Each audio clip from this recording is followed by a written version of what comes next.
گے، کوشش کریں پوری توجہ کے ساتھ اور اپنی کاپی اور پینسل کو بھی حاضر رکھیں۔ جو نکات پوائنٹ وہ پیش کرتے ہیں، بیان کرتے ہیں، انہیں لکھنے کی بھی کوشش کریں۔ میں گزارش کرتا ہوں کہ قبلہ علامہ مفتی خطیب احمد الازہری صاحب سے اب تشریف لاتے ہیں، اپنے خوبصورت افکار عالیہ سے ہمارے قلوب و اذہان کو منور فرماتے ہیں۔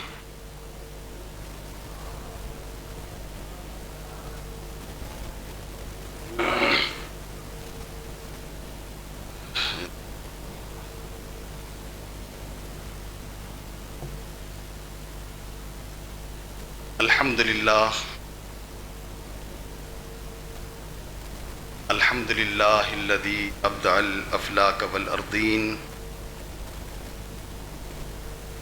والصلاة والسلام على من كان نبيا وآدم بين الماء والطين، وعلى آله وأصحابه وأهل بيته أجمعين، أما بعد فأعوذ بالله السميع العليم وبوجهه الكريم وبسلطان القديم من الشيطان الرجيم، فضل بعشر بكتاب بسم الله الرحمن الرحيم، إن الله لا يغير ما بقوم حتى يغيروا ما بأنفسهم، آمنت بالله صدق الله مولانا العظيم، إن الله وملائكته يصلون على النبي، يا أيها الذين آمنوا صلوا عليه وسلموا تسلیما۔ محبت کے ساتھ بآواز بلند الصلاة والسلام علیک یا رسول اللہ وعلی آلک واصحابک یا حبیب اللہ، الصلاة والسلام علیک یا خاتم النبیین وعلی آلک واصحابک یا جد الحسن والحسین۔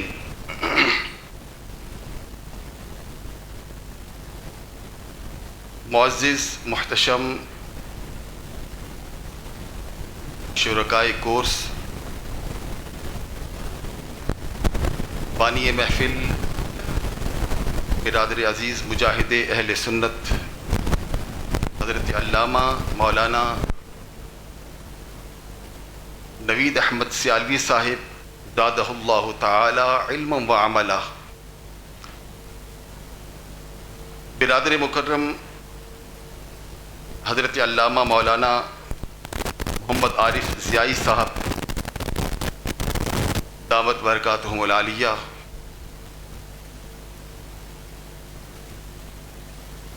میں صمیم قلب سے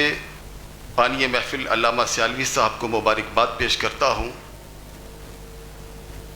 کہ آج کے اس پرفتن دور میں جہاں مساجد محض بطور تعبد، محض بطور عبادت گاہ استعمال ہوتی ہیں،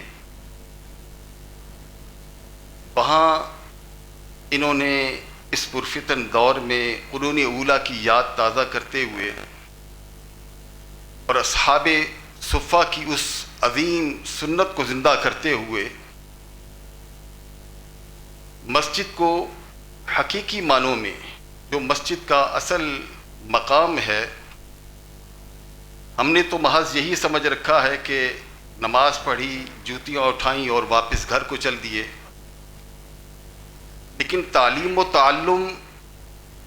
یہ مساجد کا شعار ہوا کرتا تھا۔ عالم اسلام کی سب سے پہلی درسگاہ، سب سے پہلی دانشگاہ اور سب سے پہلی یونیورسٹی خود اصحاب صفہ کی صورت میں، صفہ یونیورسٹی کی صورت میں موجود تھی، جہاں میرے آقا علیہ الصلاۃ والسلام کے صحابہ اکرام کبھی 70 کی تعداد میں، کبھی یہ تعداد 400 سے بھی زیادہ تجاوز کیا کرتی تھی، میرے کریم آقا صلی اللہ علیہ وسلم سے دین اور دنیا دونوں کا علم حاصل کیا کرتے تھے۔ تو میں اس حوالے سے علامہ صاحب کو صمیم قلب سے مبارکباد پیش کرتا ہوں۔ علامہ حیدر علی صاحب بڑی خوبصورت بات فرما رہے تھے کہ خیر الناس من ینفع الناس۔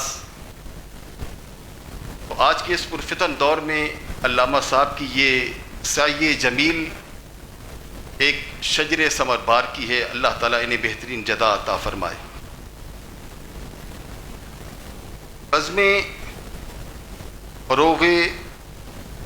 تعلیمات اسلام کے پلیٹ فارم سے آج کی یہ نشست مجھے جو موضوع دیا گیا ہے کہ مسلمانوں کے موجودہ حالات جو کہ یقیناً روبہ زوال ہیں، ان کے اسباب و علل اور اس کا علاج۔ سامعین ذی وقار، یہ بات روز روشن کی طرح عیاں ہے کہ آج ملت اسلامیہ بالخصوص اور پاکستانی عوام بالعموم ایک ایسے زوال اور انحطاط سے گزر رہی ہے جہاں نہ صرف ہماری اخلاقی، معاشرتی، سماجی اور دینی قدریں پامال ہو رہی ہیں،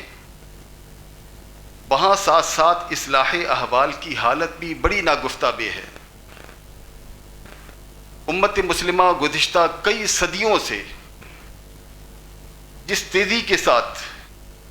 زوال اور انحطاط کی زندگی بسر کر رہی ہے، عالم عرب و عجم میں جس طرح امت مسلمہ کو ذبح کیا جا رہا ہے، اور جہاں جہاں کشت و خون ہوتا ہے امت مسلمہ کا ہی ہوتا ہے، اور یہ بات آپ زیادہ بہتر جانتے ہیں کہ موجودہ فلسطین کے حالات جس نے ملت اسلامیہ کو ایک اذیت ناک مراحل سے گزرنے کا ہمیں ایک بدقسمتی سے موقع مل رہا ہے۔ مسلمان واحد قوم بن کر رہ گئی ہے کہ جس کا خون ندیوں کی صورت بہہ رہا ہے، اور آج اس حقیقت سے بھی کوئی مفر نہیں ہے کہ جتنی عددی کثرت آج امت مسلمہ کی ہے، اس سے پہلے مسلمانوں کی اتنی تعداد نہیں ہوا کرتی تھی۔ آج دنیا کی 7 ارب کی آبادی میں کم و بیش 1.25 ارب کے قریب تو مسلمان ہیں جو حضور نبی رحمت صلی اللہ علیہ وسلم کی غلامی کا دم بھرتے ہیں، اور پھر 56-57 باقاعدہ اسلامی حکومتیں موجود ہیں، اور پھر خیر سے ہم ایٹمی طاقت بھی ہیں، دنیا کی بہترین افواج کا دعویٰ بھی ہمارے پاس ہے، اور ہمارے مسلمان ممالک ہر طرح کے معدنی وسائل سے بھی مالا مال ہیں۔ عرب ممالک تیل کے بڑے بڑے ذخائر رکھتے ہیں، خود پاکستان جو ہے معدنیات پر تیر رہا ہے، لیکن وسائل کی اتنی کثرت کے باوجود، مالی وسائل ہونے کے باوجود، مسلمان ذلت اور رسوائی کی زندگی گزارنے پر کیوں مجبور ہے؟ اور یہ بات کلی طور پر طے ہو چکی ہے کہ امت مسلمہ اس وقت مکمل طور پر اس کو دیوار کے ساتھ لگایا جا چکا ہے، اور ہمارے یہ 56-57 اسلامی ممالک کے بے غیرت، بے حمیت اور لادین حکمران جو حقیقی معنوں میں مغرب کے ایجنٹ بن چکے ہیں، امت مسلمہ کا خون رس رہا ہے اور ان کے کانوں پر جوں نہیں رنگتی ہے۔ اگر اس چیز کی وجہ تلاش کی جائے کہ امت اس کار مذلت میں کیوں گری، کیسے گری، ان وجوہات کو، ان اسباب و علل کو اگر تلاش کریں تو بہت ساری وجوہات سامنے آتی ہیں۔ ہر شخص اپنے اپنے ذہن کے مطابق، عقل کے مطابق کوئی نہ کوئی وجہ بیان کرتا ہے۔ جو چند وجوہات سامنے آئیں ان میں سے ایک وجہ یہ ہے کہ آج ہمارے پاس وہ مادی وسائل نہیں ہیں جو دیگر اقوام کے سامنے پاس موجود ہیں۔ کسی نے کہا کہ آج ہم وہ ایجادات نہیں کر سکے جو ایجادات دیگر اقوام نے کر رکھی ہیں۔ کسی نے مادی وسائل کا رونا رویا، الغرض آپ ان تمام تجزیہ کاروں کی، ان تمام دانشوروں کی جتنی آراء ہیں اسباب و علل ہمارے زوال کے، ان کو اگر جمع کر لیں تو ام الامراض کے طور پر جو سب سے بڑی وجہ سامنے آتی ہے وہ یہ ہے کہ آج جو قرآن کریم نے ہمیں بیان کیا کہ ان اللہ لا یغیر ما بقوم حتی یغیروا ما بانفسہم، اللہ تعالیٰ نے آج تک اس قوم کی حالت کو نہیں بدلا جو قوم خود اپنی حالت کو بدلنے پر آمادہ نہ ہو۔ اور قلندر لاہوری علامہ ڈاکٹر اقبال رحمۃ اللہ تعالی علیہ نے، جو کہ قرآن کریم کے اس پیغام کے حقیقی معنوں میں ترجمان ہیں، آپ نے فرمایا تھا کہ وہ زمانے میں معزز تھے مسلمان ہو کر اور ہم خوار ہوئے تارک قرآن ہو کر۔ آج ہم نے قرآن کریم کی تعلیمات کو فراموش کر دیا، قرآن کریم کی تعلیمات سے روگردانی کی، صاحب قرآن کے ساتھ وفاؤں کا سلسلہ روا نہ رکھا، تو آج قرآن نے بھی ہمیں دنیا کی ٹھوکروں پر رکھا ہے۔ علامہ اقبال اس ہستی کا نام ہے جسے دنیا حکیم الامت کہتی ہے، اور حکیم وہ ہوتا ہے جو امت کے درد کو